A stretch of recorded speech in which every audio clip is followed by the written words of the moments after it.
السلام عليكم ورحمة الله وبركاته. بناتكم انتوما تبعثوهم الحقول الفراوله يخدموا. ما كانش مغربي ما عندوش الزوجه الكريمه ولا الاخت الكريمه ولا الام الكريمه ولا البنت الكريمه ما طلقهاش الحقول الفراوله. حنا عندنا بناتنا راقدين ويخلصوا في منحه البطاله. قبل ما نجاوب هاد السنجوقي اللي خصكم تعرفوا على المغاربة وخصكم توعيوا بأن الضرب في العرض ديال المرأة المغربية فهو قضية ممنهجة من طرف هذا النظام ديال الكبرانات عبر المخابرات ديالو، عبر الإعلام ديالو، عبر المؤثرين ديالو. مسألة ممنهجة تكلم على المرأة المغربية اللي كتخدم حقول ديال الفريز في إسبانيا. والسؤال اللي كيتطرح هو مشكلة هاد الجزائريين واش مع الهجرة أو لا حقول الفريز أو لا مع المرأة اون جينيرال. وهادشي اللي غادي نفصلوا فيه ان شاء الله بالدلائل وبحجج. فاذا كان المشكل في الهجره فعدد الجزائريات المهاجرات في كل العالم اكبر بكثير حتى من الرجال الجزائريين ومن المغربيات ومن التونسيات وحتى المصريات. مفاجأة في الجزائر، عدد الجزائريات المهاجرات صار بفوق عدد الرجال، وهي سابقة نادرة على مستوى شمال إفريقيا. والوجهة الأبرز لهم هي أوروبا. بحسب تقرير أعدته الأمم المتحدة للشؤون الاقتصادية والاجتماعية، فوقت هجرة الجزائريات على الرجال لأول مرة، وهي حالة فريدة على عكس مصر والمغرب وتونس وليبيا، حيث تبقى طبعا الهجرة ذكورية بوضوح. تصوروا البلاد اللي عنده أكثر من 12 مليون مهجر اللي فيهم أكثر من نصف بكثير ديال المرأة الجزائرية المهجرة كيعيبنا 16,000 مغربية اللي شريفة اللي كتمشي كتعمل بعرق الجبين ديالها في حقول الفريز في إسبانيا. المغربيات يجمعن الفراولة في إسبانيا بأنامل دقيقة ومدربة. العام الجاري وافقت إسبانيا على استخدام نحو 16,000 مغربية بعد إلحاح من المزارعين الإسبان الذين يعانون نقص العمالة ويأملون في رفع الإنتاجية. المرأة المغربية كتخدم بعرق الجبين ديالها في الحقول، وانت عندك نساؤكم مهجرات إلى كل دول العالم بما فيها دبي وتونس وتركيا وأوروبا وخاصة إلى باربيس، والعالم يعرف ماذا يحدث في باربيس وفي غابات بولون. Depuis le 19e siècle, le bois de Boulogne et la prostitution sont indissociables. Ces allées d'arbres offrent davantage de discrétion que les rues de la capitale. Si dans les années 80, le bois était connu pour ses transsexuels brésiliens, aujourd'hui les prostituées viennent d'ailleurs, Pérou, Algérie, Bulgarie. قلت في غابة بولون حيث المهاجرات الجزائريات ينافسن البرازيليات والبروفيات والبلغاريات والرومانيات في ممارسة الرذيلة داخل غابة بولون. لذلك يجب عليكم أن تستحيوا، مش هكا. شرطة نيويورك عملت مداهمة لإصباء مركز للتدليك. المركز ده كان بيمارس الضعف غير قانوني في أمريكا. من ضمن الناس اللي مسكها من السيدات ست جزائرية. الست صار في كبسة على المحل، اعتقلوها وأخذوها على السجن، لكن في واحدة ثانية معها انمسكت، لكن هذيك طلعت بكفالة، لكن هاي اكتشف. أنا دابا هضرت على المهاجرات. أكثر من هذا هادو اللي كيعيرونا 16,000 مغربية اللي كتخدم عاملة موسمية في الفريز في إسبانيا، إشكاليتهم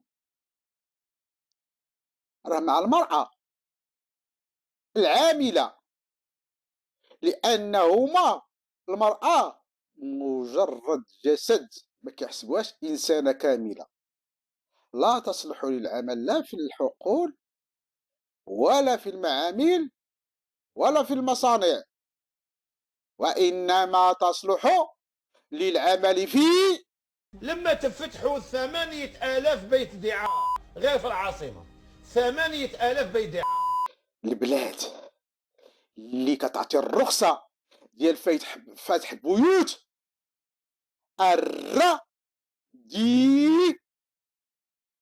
لا تحضر المادة 343 من قانون العقوبات الجزائري استخدام خدمة الدعاة والقواه والعيش معها وإغواء الآخرين وإجبارهم على ممارسة الدعاة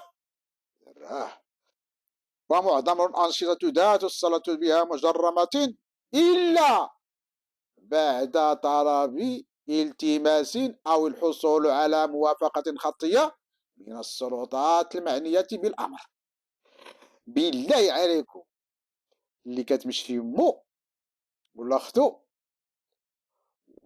وكدير ملف وكتمشي عند المير وكتطلب منه انها تفتح بيتا من بيوت الرذيلة المرخصة، ويجي هنا يعيرني 16,000 مغربية اللي كتمشي اللي كنعطيها رخصة انها تمشي تخدم في حرفة معينة ومحددة في الزمن والمكان.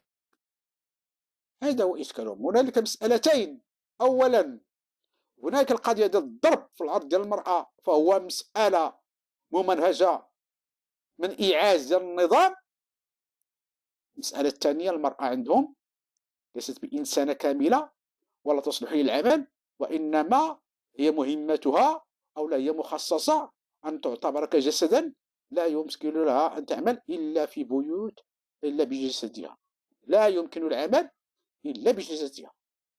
أي موضوع هضر معهم في التاريخ يفتوا لك الرذيلة، يجمعوهم في الاقتصاد الرذيلة، السياحة رذيلة، أي ثقافة رذيلة، العمل رذيلة. فهاد الناس هذه هي بيئتهم الطبيعية منذ التاريخ قبل مجيء العثمانيين اللي فتحت عندهم بيوت الشاي والتي أصبحت بعد تقنينها تسمى بيوت التسامح في عهد الفرنسيين.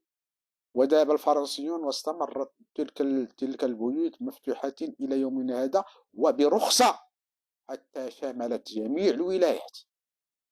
لذلك سأقول لكل سجوقي وسجوقية أنه من اليوم فصعيدا، أما أنكم تقرون وتقروا نساؤنا وعرض نساؤنا أم أنني مستعد أن أفتح كل الملفات ديال ما تعيشونه قبل دخول العثمانيين، بني عداس، بني سليمان، ولاد نايل، ثم سأفتح معكم بيوت الشاي التي فتحها العثمانيون، التي مخصصة لممارسة الرذيلة ذكورا وإناثا، والتي ورثها الفرنسيون منهم وسموها بيوت الشاي في القصبة، بوسعادة، سيدي بلعباس، وكل الولايات الجزائرية.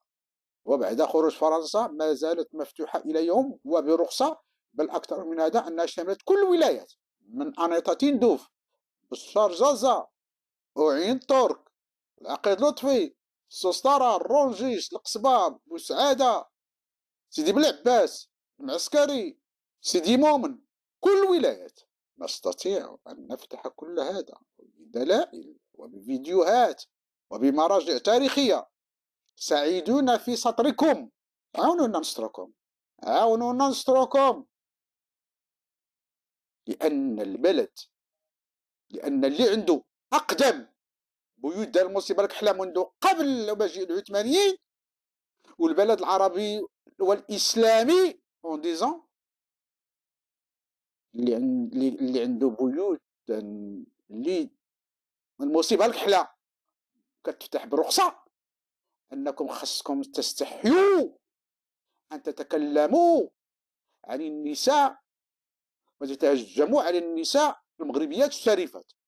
أقسم بالله حتى نوعدكم وقري النساء ديالو إلا كنتو رجال وجهونا حنا الرجال. إذا قبل ما نختم غادي نعطي لهذا السجوقي هذا واحد الكادو جديد باقي في مكتوب.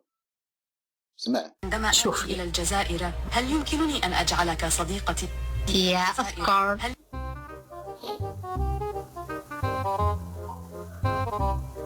باش نحطكم في الصورة بعد ذاك الستوري اللي قال لهم دوري دارت، هذا أمريكا حتى هو دار عليهم، قال لي دوري ماشي دارت ودارت. المغاربة تحياتي لكم وإلى اللقاء إلى فرصة قادمة. تحياتي.